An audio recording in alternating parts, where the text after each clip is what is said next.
Hi friends, இன்றைக்கி Friday mini vlog தான். காலையிலே இருந்ததும் ஃபஸ்ட் டே ஸ்கூலுன்றதால அவங்களுக்கு லஞ்சுக்கு அரிசி பருப்பு சாதம் மாதிரி செஞ்சாச்சு. லைட்டாக எண்ணெய் ஊற்றி கடுகு போட்டு கருவேப்பிலை போட்டு தாளிச்சிட்டு, அது கூடவே ஒரு பச்சை மிளகா 2 காஞ்ச மிளகா கிள்ளி போட்டுட்டு, கொஞ்சமாக மஞ்சத்தூள். இது வந்து ரொம்ப 2 பேருக்கு மட்டும் சாப்பிட்ற மாதிரி ரொம்ப சின்ன குவான்டிட்டியில் செய்கிறேன் நான். ஒரு 4-5 பூண்டு பல், சின்ன வெங்காயம் உரிச்சது ஒரு 7 உரிச்ச சின்ன வெங்காயம், ஒரு தக்காளி, இது மட்டும் கட் பண்ணி போட்டு நல்லா வதக்கி விட்டுட்டு, இது கூட எண்ணெயில் மஞ்சத்தூள் போடும்போது நல்லா கலர் நல்லா சூப்பராக இருக்கும். அரிசியும் பருப்பும் சேர்த்து நான் ஊற வச்சுட்டேன்.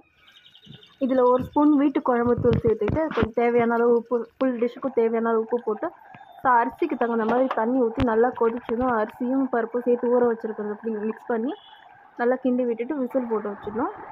என் பையனுக்கு மார்னிங் ட்ரிங்க்காக ட்ரை ஃப்ரூட் ஷேக் மாதிரி பண்ணி கொடுத்துருந்தேன். அவர் பனியனோட வீடியோ எடுக்கிறேன்னு கோச்சிக்கிட்டார் வேறு.